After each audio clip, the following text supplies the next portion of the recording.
Hola, ¿qué tal? Muy buenos días, un gusto saludarles desde nuestro foro Canal 6. Gracias, mi nombre es Carlos Medrano, que Dios les bendiga. Estamos listos para tener un programazo el día de hoy con un invitado de primer nivel. Pero siempre, y hablando del tema de derecho, hoy vamos a hablar de la institucionalidad y del derecho. Y hemos invitado a una persona que es doctor en esa materia. Pero vea lo que dice nuestro pensamiento, que siempre arrancamos con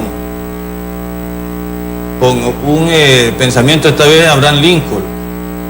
A propósito de los abogados, dice: si no puedes ser un abogado honrado, búscate otra ocupación. No hay peor hombre que el que provoca conflictos para meterse dinero en el bolsillo. Es lapidario ese pensamiento, papá. ¿Y cuántos abogados habrán así? Que venden hasta el alma, venden hasta la madre, esos bárbaros, por ganarse un caso. Abraham Lincoln. Bueno, al que le caiga, pues no es culpa nuestra, es de Abraham Lincoln. Fíjese que el Partido Liberal ha venido hablando en reiteradas ocasiones de la institucionalidad. Hemos perdido la institucionalidad. Y hoy tengo un académico, fue el primer fiscal del Estado de Honduras y fue también ministro, para que nos explique esto académicamente, por qué se ha perdido, según los liberales, la institucionalidad en Honduras. Le doy la más cordial bienvenida al doctor Ángel Edmundo Orellana Mercado. Me honra tenerlo acá, después de reiteradas ocasiones. No tienen idea ustedes cómo lo he invitado a este hombre, pero hoy sí nos atendió.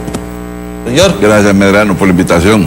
Usted sabe que siempre mi cariño para usted. Lo que pasa es que he estado sumamente ocupado, viajando, usted sabe, por razones laborales de trabajo. Y la academia también. La academia, entonces no he tenido oportunidad, pero le dije la primera, yo estaría ahí, desde luego, Sí, y hoy es el día. Usted da cátedra en la universidad todavía, ¿verdad? Sí, estamos atendiendo la coordinación de la maestría de Derecho Constitucional, que por cierto ya está finalizando, estamos en los últimos exámenes, y vamos a tener la primera promoción de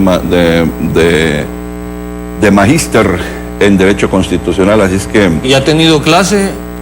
Sí, nosotros no hemos tenido problemas porque las clases las impartimos en las instalaciones del consultorio jurídico gratuito. Correcto. Que está fuera no del campus, porque siempre es parte del campus, pero está en una... contigua a la Vía Olímpica. Ahí. Entonces no hemos tenido problemas con los paros y las ocupaciones, y los profesores que han venido de Europa, todos han impartido sus clases. Porque tiene la particularidad esta maestría de que, con excepción de tres materias, todas las demás fueron impartidas por europeos, y los latinoamericanos que llegaron fueron todos a nivel de rectores, coordinadores de maestrías, de manera que ninguno de ellos tenía menos de 5 libros escritos, así es que estamos hablando de eminencias, juristas. De primer nivel. Primer nivel. Creo que por primera vez podemos decir que tenemos verdaderos constitucionalistas en Honduras, porque estos sí son científicos del derecho constitucional. Muy bien. Son académicos. Doctor, ¿se ha perdido la institucionalidad en Honduras? Mire, la institucionalidad en Honduras se perdió desde que se aprobó la Constitución. Desde que se aprobó la Constitución. Desde ahí comenzó a degradarse. Mire, ¿cómo comenzó a degradarse? Bueno, porque recordará usted que hubo un primer intento de romper la Constitución cuando Soso Córdoba se quiso prorrogar 2 años más en el ejercicio de la presidencia, y que desde el Congreso Nacional hubo una resistencia que finalmente terminaron hasta en la cárcel abogados que fueron electos como magistrados de la Corte Suprema de Justicia.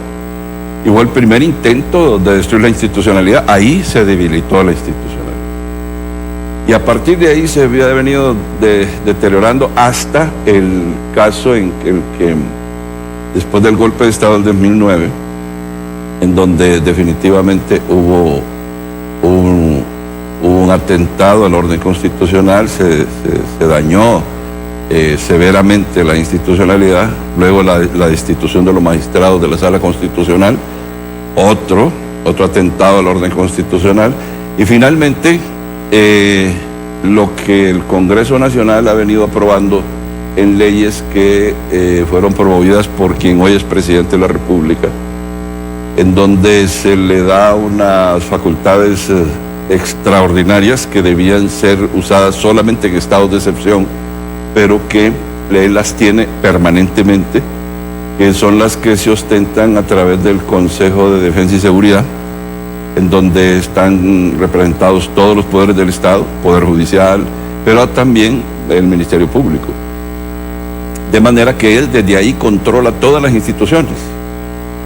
Y la Dirección de Investigación y de Inteligencia es el órgano técnico, ejecutivo de este Consejo de Estado, de este Consejo de Defensa. Y ese órgano tiene la facultad de imponer, de decir qué instituciones y qué procesos quedan bajo el ámbito de la ley de secretos oficiales.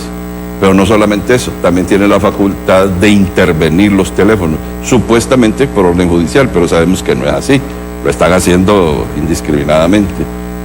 Y finalmente, el hecho de que se le reconoce al presidente de la República facultades como, por ejemplo, emitir leyes, cuando la Constitución expresamente dice que el Congreso Nacional no puede delegar facultades legislativas, pero él las emite, y una prueba es que hace poco acaba de crear un Ministerio de Energía. Pero finalmente, hijo, lo peor, Carlos, mire, es que creó la Policía Militar, y eso pues no está mal, pues al fin de cuentas, si él quería hacerlo, pues es su voluntad. Pero el asunto es que esa Policía Militar, según su ley, a esa policía se le asignan jueces y fiscales para, en materia penal, atender los temas con jurisdicción nacional. Eso significa que esos jueces y fiscales van a estar bajo la dirección, jefatura y coordinación y evaluación del jefe de la Policía Militar.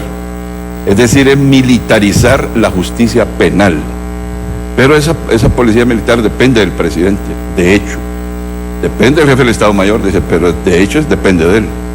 Así es que definitivamente estamos ante un control absoluto del Estado en manos del presidente. Eso es la total negación de la institucionalidad, porque eso no es Estado de Derecho. Estado de Derecho es el equilibrio de poderes y el imperio de la ley. Eso es el Estado de Derecho, en donde los funcionarios, no solo los funcionarios están sometidos a la ley, sino que el Estado también está sometido a la ley. Y que los tribunales actúan con imparcialidad, con independencia y sin temor a ser objeto de represalias por nadie, solo porque toman decisiones. Entonces, usted me está diciendo, doctor Orellana, que desde el Consejo de la Defensa, que es el verdadero poder que hay en este momento, ahí se controla todo el Estado. Todo, pero quien lo controla es el presidente. Los sí, demás porque son, él encabeza, son ¿verdad? comparsas, son convidados de piedra, es el que manda. Sí. Ha dado una serie de ideas, doctor, que quiero ir desmenuzándolas poco a poco. Usted dice, por ejemplo, que un presidente no puede crear un ministerio. No. Según la Constitución de la República, eso es facultad legislativa. Y eso, a través de una ley que emitieron el Congreso y que fue aprobada hasta por la oposición, se le dieron facultades a él para reorganizar el Poder Ejecutivo, para crear hasta instituciones descentralizadas. Y otra cosa, ¿sabe qué otra cosa? Una barbaridad que es un vestigio del absolutismo. Y es que él puede traer para su conocimiento cualquier asunto que esté pendiente de solución o que haya sido resuelto ya por un subordinado, por un ministro.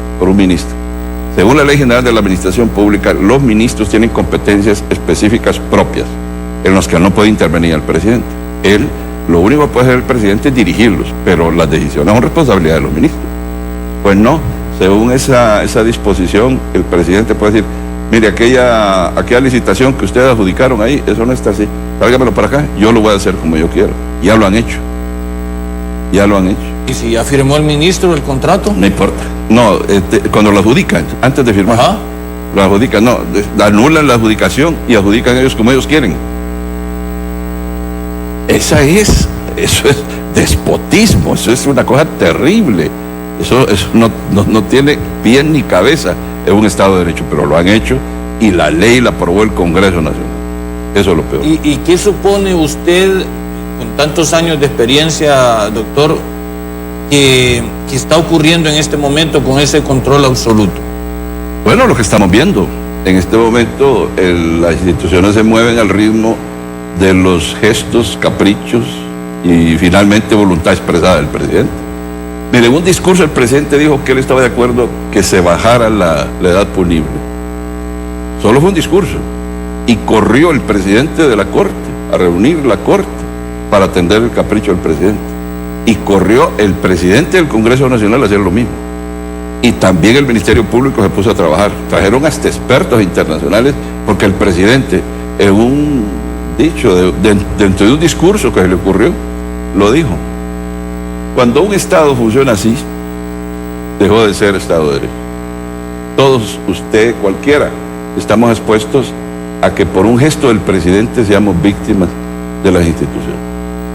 Doctor, ¿usted supone que vamos a una dictadura? No, que ya estamos, Carlos. ¿Ya estamos en una dictadura? Lo que pasa es que la dictadura está ahí, aunque la garra dice está ahí, aunque no del zarpazo. ¿Y el Partido Liberal está haciendo comparsa de esa dictadura? Mire, el Partido Liberal lo que está proponiendo en su plan de gobierno es rescatar el Estado de Derecho, es desmantelar esa estructura perversa que construyó el presidente actual para dominar el Estado, dominar la sociedad y finalmente perpetuarse en el poder. Eso es lo que... Si nosotros no planteamos eso como liberales, entonces no tiene sentido que exista el Partido Liberal, porque el Partido Liberal es el partido por excelencia de las libertades públicas, y las libertades públicas no pueden existir en un Estado que asfixia al pensamiento y la reflexión, y eso es lo que existe actualmente. Ahora, pero eso no es nuevo, que un presidente quiere imponerse sobre los demás aquí en Honduras. Pues, Zelaya quería quedarse también. Pero nunca se impuso, él nunca le dijo a la Corte cómo hacer, ni al Ministerio Público. Tan es así que siempre estuvo de algún modo confrontado con los demás poderes. Usted recuerda, pero a Micheletti se le enfrentó, se le fue de frente. Sí. El Poder Judicial igual, el Ministerio Público, los fiscales fueron a la calle porque entendieron que el Ministerio Público no estaba bien. Pero él nunca se metió, él siempre fue respetuoso en eso, igual que el doctor Reina, incapaz. Yo que fui fiscal nunca nos llamó. Es más, yo tuve en un momento que proceder en contra del doctor Reina. Yo presenté una acusación. ¿Usted lo procesó? Yo presenté una acusación en contra de él, y el decreto que él había firmado, es el que dio lugar a la acusación, lo había firmado con el ministro de Finanzas en funciones de la época, y ese ministro es el único cuñado que yo tengo, de esposo de mi única hermana, y también lo procesé. ¿Cómo se llama? Ramiro Lozano, el abogado Ramiro Lozano. A los dos procesé. Y yo ya había sido seguidor del doctor Reina, siempre lo fui. ¿Nunca lo llamó el doctor? Calmate, hombre, me estás haciendo un relajo aquí. Nunca. Es que era respetuoso, eso es lo que le digo. Mire, cuando un presidente es respetuoso de la ley, no tiene por qué llamar a los demás. Mire, el caso de Jimmy Morales, con todo y su relajo, el hombre respetuoso, ¿sabe por qué? Porque una vez que el tribunal le dice que no lo haga, hasta ahí nomás terminó. Ahora el hombre está de manos cruzadas, ya está de brazos cruzados. No es que va a llamar al pueblo a que revuelvan, no, porque con todo y sus locuras, el hombre se somete a la decisión del Poder Judicial. Ahí están funcionando las instituciones. Ese caso de Guatemala, aquí sería imposible, Carlos. Nunca podría verse. Bueno, fíjese que la misma acusación de Jimmy Morales está pendiente sobre el presidente. Financiamiento ilícito de su campaña. Y sin embargo, ¿cómo se resolvió el problema? Devolviendo el dinero, y se desapareció el delito. Y el Ministerio Público está bien, gracias. Muy bien. Vamos a ir a nuestra primera pausa comercial. Estamos con un experto en derecho. Y finalmente, solo quiero terminar una cosa. Sí. Y el pueblo no dijo nada. Allá el pueblo se fue a las calles. Aquí hay un rebaño. ¿Un rebaño? Híjole. Bueno, aquí sería impensable que Mauricio Oliva se le vaya a parar en 30 al presidente. Mire, todo lo que dice, y no digamos ese presidente de la Corte Suprema, qué mal estamos, tiene toda la razón. Fíjese que Edmundo Orellana fue el primer fiscal del Estado. ¿Por qué él no pudo meter preso a Callejas? Por la falta de institucionalidad. Ya vamos a escucharlo. Ya regresamos luego de la pausa.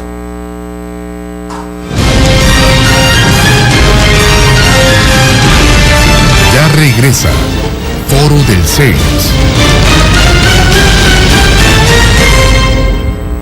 Para planificar su futuro y tener para imprevistos, nada mejor que ahorrar en Cooperativa San Isidro. Le brindamos cuentas de ahorros retirables, de menores, navideños y aportaciones. Préstamos para ampliar su negocio, para auto, para mejoras o ampliaciones de su casa, préstamos personales y por deducción de planillas hasta 150,000 empiras más aportaciones sin aval. Contamos con cajeros móviles. Cooperativa San Isidro. Mi cooperativa, tu cooperativa. Visite nuestras filiales en San Pedro Sula y Tegucigalpa.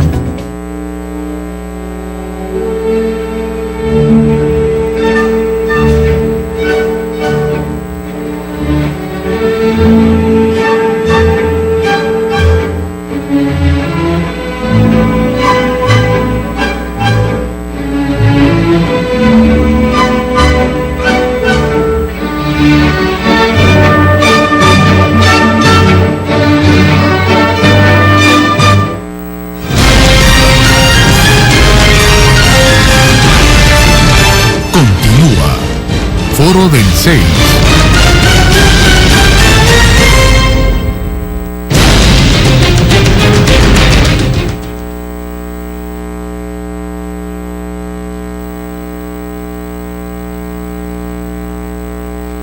Ángel Edmundo Orellana Mercado fue el primer fiscal del Estado y él emprendió una lucha, digamos, la más mediática, en contra del expresidente Rafael Leonardo Callejas. Doctor, ¿qué pasó ahí? ¿Por qué usted no logró su cometido? Y mire ahora este hombre penando allá en Estados Unidos, ¿verdad? La institucionalidad ya venía débil y no le apoyó, no lo acuerpó para lograr... le digo porque es un personaje, ¿verdad? Pero usted procedió contra mucha gente. En ese caso específico de Callejas, ¿por qué no pudo meterlo preso? Mire, como dice usted, hubo muchas acusaciones y hubo muchos acusados, incluso del gobierno del doctor Reina, además del doctor Reina, el alcalde de la capital de la República, que entró a la cárcel también, y ministros del gobierno. El Pelón Acosta. Ministros, gerentes de instituciones autónomas del gobierno del doctor Reina, que entraron algunos procesados a la cárcel del gobierno liberal. Y desde luego hubo nacionalistas también acusados. El caso de Callejas, igual que los demás, quedaron en el camino, aunque algunos fueron a la cárcel, porque el código procesal de la época, el código procesal penal, era un código en donde el juez era el rey, era el emperador.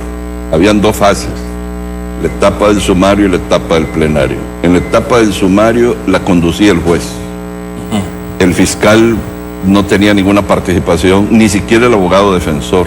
Pero usted llevaba las pruebas, ¿verdad? Sí, pero el juez arbitrariamente el que manejaba, el que decidía en el sumario, porque supuestamente era el juez el que buscaba la prueba, no era el Ministerio Público. Así estaba construido en esa época. Entonces usted solo acusaba. Nosotros ni siquiera acusábamos, sino que era denuncia, porque era el juez el que tenía que decidir si eso se convertía en una acusación ya en el plenario. Ya.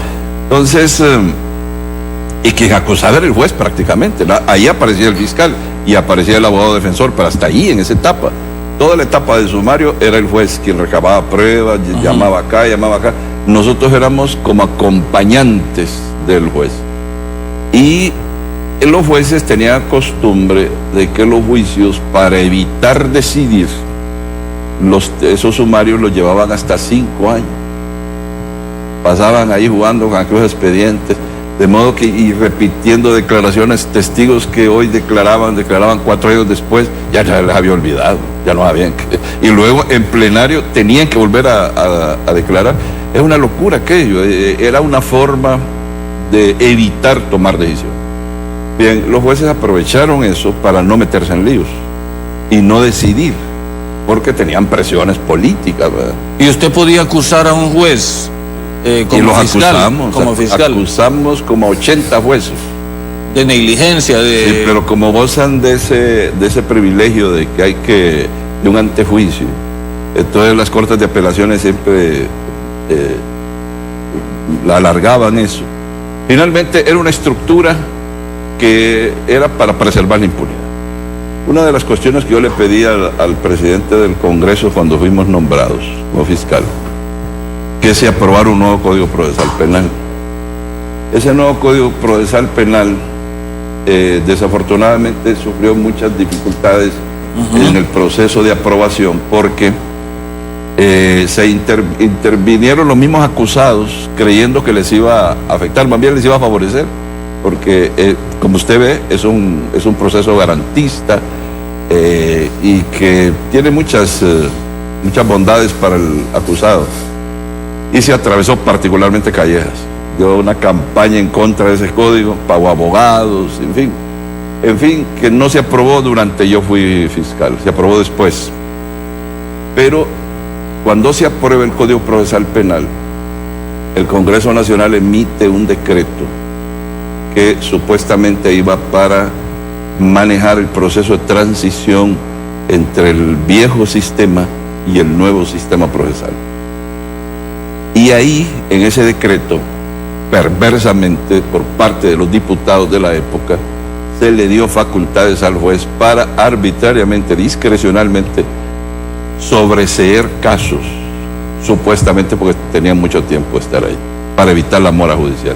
Y así se sumaron todos los casos de corrupción que estaban pendientes, pero con ellos se fueron también los de los violadores de derechos humanos, porque usted recordará que también procesamos a como 120 militares de alta graduación por haber violado los derechos humanos en la década de los 80.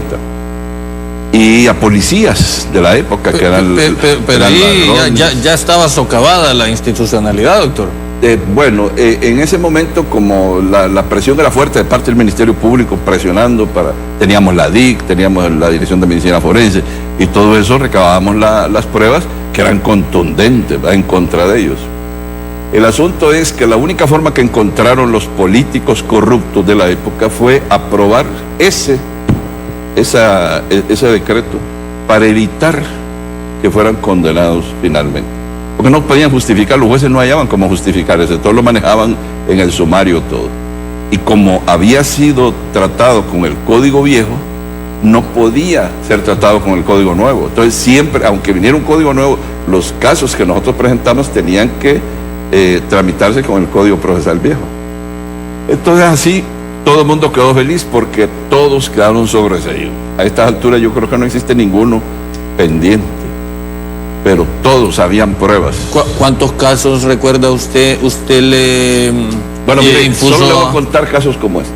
Usted ha visto la carretera que hay entre la carretera del norte a la represa del Coyolar. Sí. Esa carretera está pavimentada. Es de tierra, siempre ha sido de tierra. Pues le voy a contar. Uno de esos casos era ese, porque decía que esa carretera había sido pavimentada y se había pagado a una construcción. ¿Cuántos millones se recuerda? No sé, bueno, pero está también el Fondo Petrolero. Bueno, pero ese caso de esa carretera de... millones del Fondo Petrolero. Esa carretera de Coyolar... 40 millones, perdón. O sea, el doctor Edmundo Orellana toma ese caso y dice que la pavimentaron. Y cuando van a ver, no está pavimentado.